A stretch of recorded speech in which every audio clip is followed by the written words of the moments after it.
Good morning, everybody. I am Abdi Lajavardi, and I am your host today. And I want to thank you all for joining me for our workshop today in title of Professional Mindset in a New Frontier. Um Thank you again for joining me. A topic for these has been individuals that have been educated and have worked hard and are working hard and somehow feel like they're not catching up with these challenges that are taking place with our pandemic that we've been dealing with in beginning of the year. Now we are just getting ready to start the 2021. uh, it's quite challenging. Where are we going? How are we gonna get there? So today, myself and some of my colleagues that you will meet shortly, our focus will be to share with you what we have ourselves experienced in regards to the professional mindset, and at the same time, what have we been able to share with others, our students and colleagues over the years, and seen these to make a huge difference in people's life. So with this workshop, our objective is to share this with you and have you walk out of here with some solid, not only knowledge of what you need to know, but with actual action plan that what do you need to do after you leave this workshop, and how you can make a difference in your life to become who you want to be. So a professional mindset, in a sense, before we get started, is based on having one version of who you are, right? Getting to a sense of having a model. Think about a legacy, think about a brand, think about a statement, think about a compass in life that you want to strive toward, right? Be one version of who you are and continuously work to make that a better version. So in a nutshell, that's what we're going to be talking about. It's much easier said than done. So what are the tools, what are the things that we have done ourselves, or what is the things that we share with our students and our people that we get to serve on how to put the professional mindset in practice. So let me tell you a little bit about my life. I came to United States back in 1975. 16-year-old, teenager or young man, had finished my high school, came here to go to school and study, become an engineer. At the time, I was a very good student, but didn't speak English, had to learn English and then go to school. From 75 to 79, I was in New York and East Coast, and then in 1979, I came to California. Was an engineer with electrical engineering degree, and because of the revolution in Iran and wanting to stay and see what happens, I enrolled in Cal State LA and started my studies in computer science. Before I get my master's degree, through one of my professors, it was an opportunity. One of his friends was launching an engineering company that was growing very fast. They were a subcontractor to Boeing, and they needed personnel. So at the time, I was a very good student, so he recommended. We interviewed, so I was hired. I was hired as a design engineer. And back in 1981, I was offered $40,000 a year. So that was a lot of money back in 1981.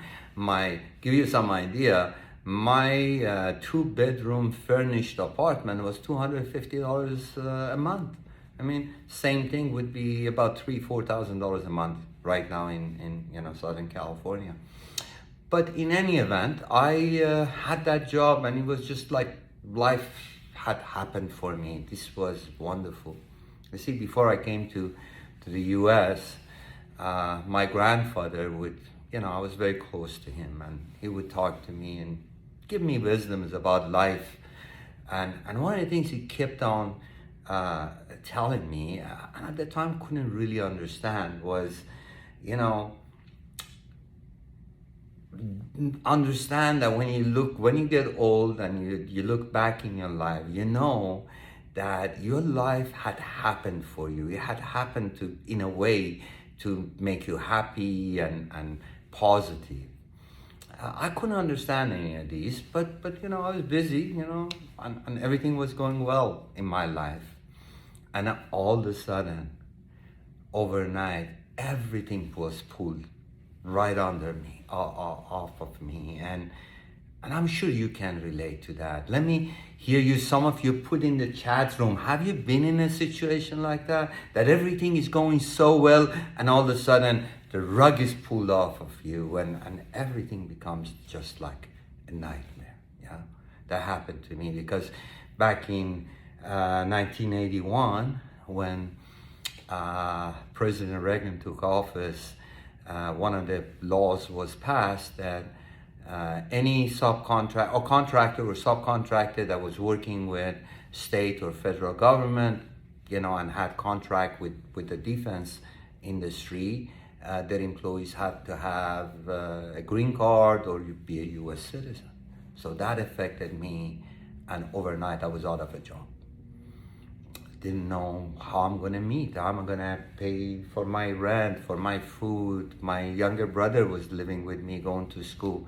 So all of those challenges were really, really devastating to me. And my mind was playing all kinds of games on me. 1981 through 1983, I got involved with doing all kinds of things, First being a busboy, and then from there, going and applying for a job to become assistant manager of a restaurant in Southern California. Later, transitioning to become a bartender at a dinner house, and finally being a taxi driver in Los Angeles. All of these, just to survive and just be able to make ends meet. But at the same time, being very better, feeling like I went to school, I did all of these things, I did all the right thing, but look where I am at. Look where what I have to put up with. Not recognizing that these were what I was missing along the way. These are the skills that I needed. I needed to know how to work. I never had worked a day in my life other than the engineering job that I had. I had to appreciate. I had to learn how to communicate with people. I had to learn how to manage a staff. I had to learn a lot of things about myself that was unique. I had to learn from others that what would it make them to be possible. Being a bartender, I learned to listen to people, right? So all of these things, and I will tell you, my life has been a fairy tale. Once I understood what professional mindset was. You see, professional mindset has three different main elements that we need to look at. One, taking order and taking control of our mind, right?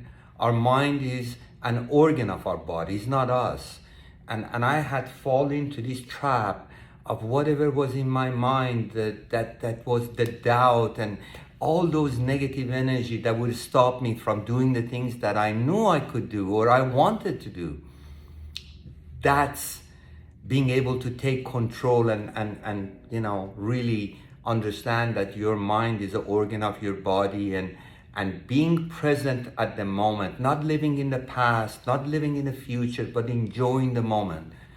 That's the essence of what we need within understanding our mindset and coming to the present and striving to be professional, to learn to become better version of yourself continuously.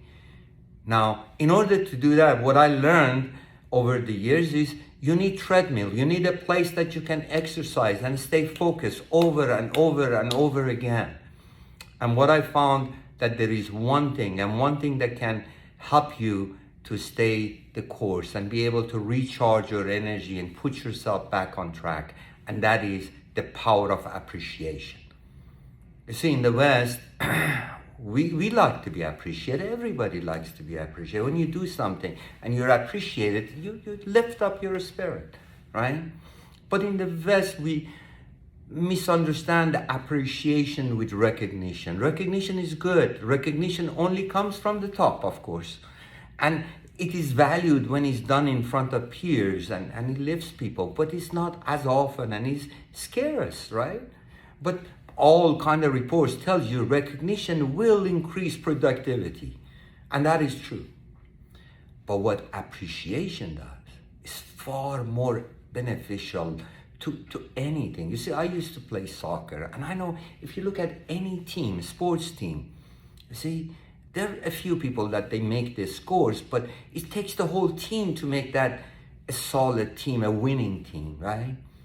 And that's where appreciation comes through. We can't do anything ourselves alone. We have family, we have friends, we have neighbors, we have, colleagues, we have customers. If we learn how to appreciate those, right? Appreciate them, we can then feel fulfilled and positively moving forward. So, thank you for listening to me. What I have for you is actually, you're going to be going in a short period of time to one of our scheduled breakout session. And what I'd like you to do is two things. One, I would like you to come up with 3 to 5 questions that you can brainstorm with your group that you like to know more about yourself. And take that 3 to 5 question and ask 5 people that they know you the best.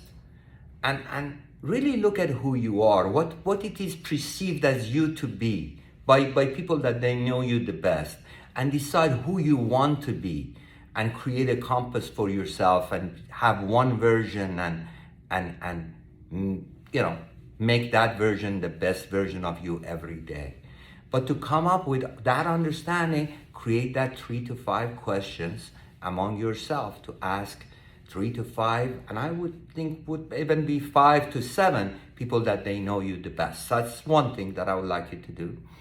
The second thing is come up with a plan. What are you going to do?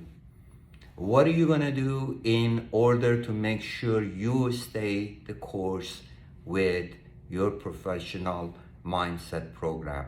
What are you going to give in your life to be positive force in not only your life, in life of the others? Okay, I will see you when you come back from your workshop, and I thank you very much for being part of this workshop. It's delightful to have you. Here we go.